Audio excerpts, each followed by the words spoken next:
دو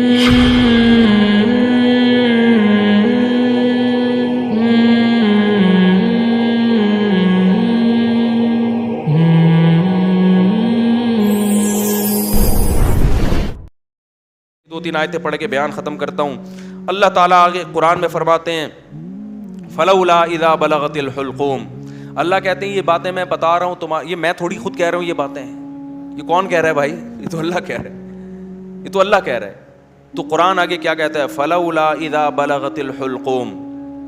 اللہ کہتے ہیں ایک ٹائم ایسا بھی آتا ہے, ابھی تو مزے میں ہو, جب تمہاری جان کہاں تک پہنچے گی؟ بولو نا, یہاں.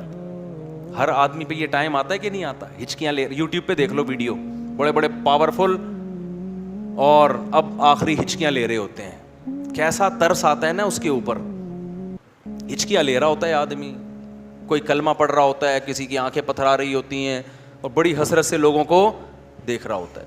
فلولا اذا بلغت الحلقوم وانتم حینئذ تنظرون. اللہ کہتے ہیں تم بڑے بڑے طاقتور لوگ اس کے قریب کھڑے ہو کر اس کو دیکھ رہے ہوتے ہو کہ ابھی اس کی روح نکلنے والی ہے.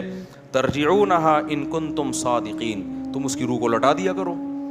تمہارے پاس پیسہ بھی ہے, تمہارے پاس حکومت بھی ہے, تمہارے پاس امیزون میں تم نے بڑا بزنس بھی کیا ہوا ہے. اب کیا کیا, اگر تمہاری سائنسی ترقی بھی ہے تو تھوڑی دیر کے لیے کیا کر لو بھائی, اس کی روح کو کیا کر لو. تم بھی حسرت سے دیکھ رہے ہوتے ہو کہ ہمارا پیارا ہمارے سامنے دنیا سے جا رہا. یہ تو تمہاری 2 ٹکے کی اوقات ہے. اللہ ہمیں ہماری اوقات بتا رہا ہے. میرا خیال ہے بات سمجھ میں آ نہیں رہی آپ لوگوں کی.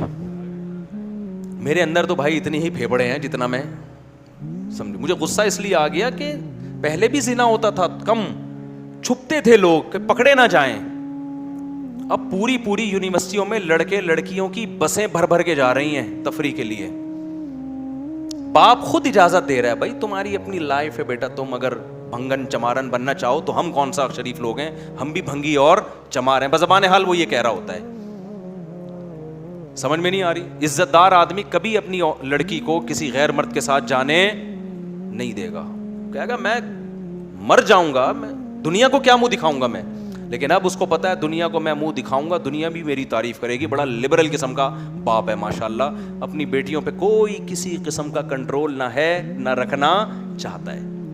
ڈانس کر رہے ہیں اپنی بیٹیوں کے ساتھ, ناچ رہے ہیں اپنی بیٹیوں کے ساتھ, لائکس مل رہے ہیں ان کو, لوگ شیئر کر رہے ہیں ماشاءاللہ جی.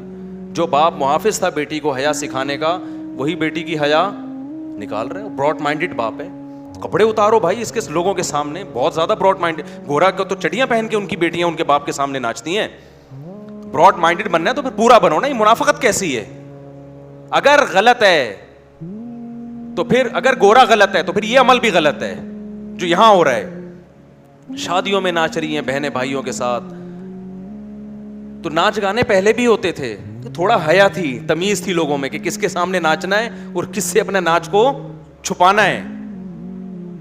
لیکن اب کیا ہو رہا ہے؟ غیرت ختم. وہی بات ہے جب آخرت پر ایمان ختم ہوگا, جب اللہ کے سامنے جواب دینے کا خوف ہی ختم ہو گیا, تو پھر جو چاہے کرتے پھرو. تو قرآن کہہ رہا ہے ایک وقت آتا ہے جب تمہاری جان کہاں پہنچتی ہے؟ حلق میں, اور تم دیکھ رہے ہوتے ہو. وَنَحْنُ أَقْرَبُ إِلَيْهِ مِنْكُمْ. اللہ کہتے ہیں جتنے تم اپنے عزیز کے قریب کھڑے ہوتے ہو نا حسرت سے, ہم تم سے بھی زیادہ اس کے قریب ہوتے ہیں اور اس کی کیفیات کو جانتے ہیں ہم. فلولا ان کنتم غیر مدینین. اللہ کہتے ہیں اگر تم یہ سمجھتے ہو تمہارے اوپر کسی کا کنٹرول ہی نہیں ہے, آزاد ہو, بڑے پاورفل ہو, ترجعونہا ان کنتم صادقین, تو آج اپنی طاقت کا استعمال کرو. یہ تو تمہارا عزیز ہے, تمہارا معشوق ہے, اس کی جدائی تو تم برداشت کر نہیں سکتے, اس کو مرنے سے روک لو. پھر سارے ڈاکٹر عاجز آ جاتے ہیں کہ نہیں آ جاتے؟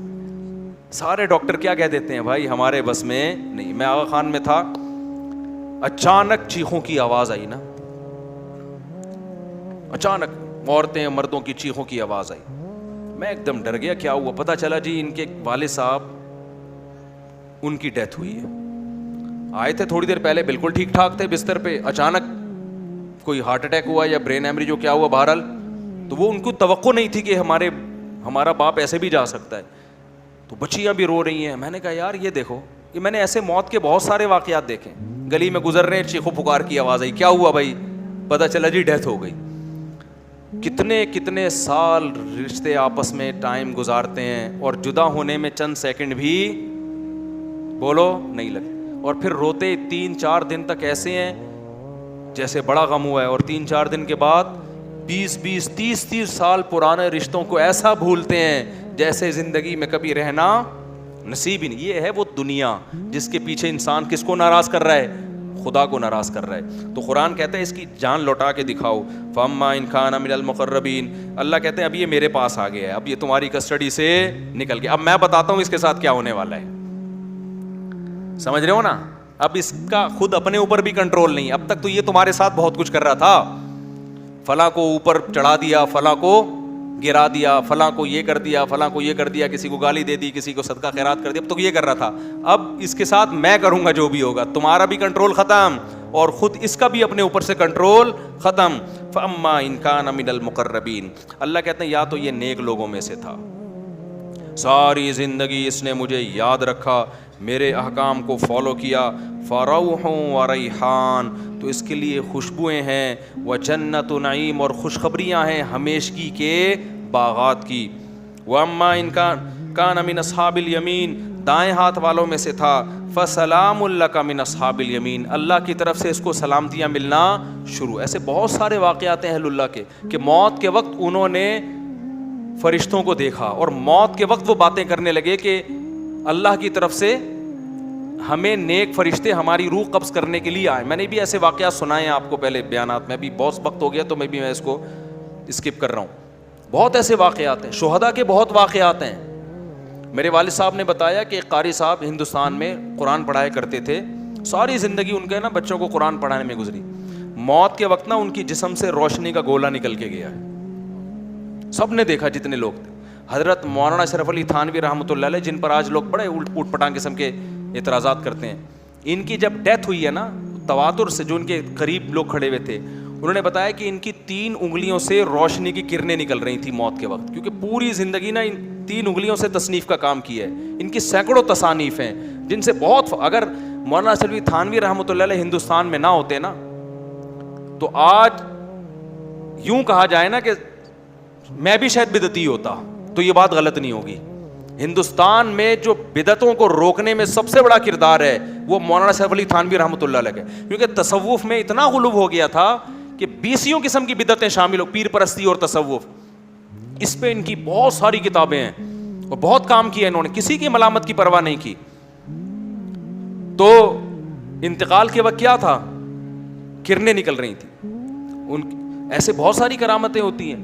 تو قرآن کہہ رہا ہے فَرَوْحٌ وَرَيْحَانٌ وَجَنَّتُ نَعِيمٍ وَأَمَّا إِنْ كَانَ مِنَ الْمُكَذِّبِينَ الضَّالِّينَ, اور اگر گمراہ لوگوں میں سے تھا تو اس کو بتا دیا جاتا ہے فَنُزُلٌ مِّنْ حَمِيمٍ, تیرا ٹھکانہ کھولتا ہوا پانی ہے جو تجھے پلایا جائے گا, وَتَصْلِيَةُ جَحِيمٍ, اور بھڑکتی ہوئی آگ ہے جس میں تجھے داخل کیا جائے گا.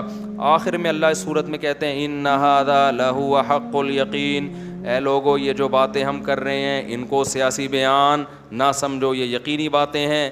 فَسَبِّحْ بِاسْمِ رَبِّكَ الْعَظِيمِ, اپنے رب کی کبریائی بیان کرو جو بہت عظمت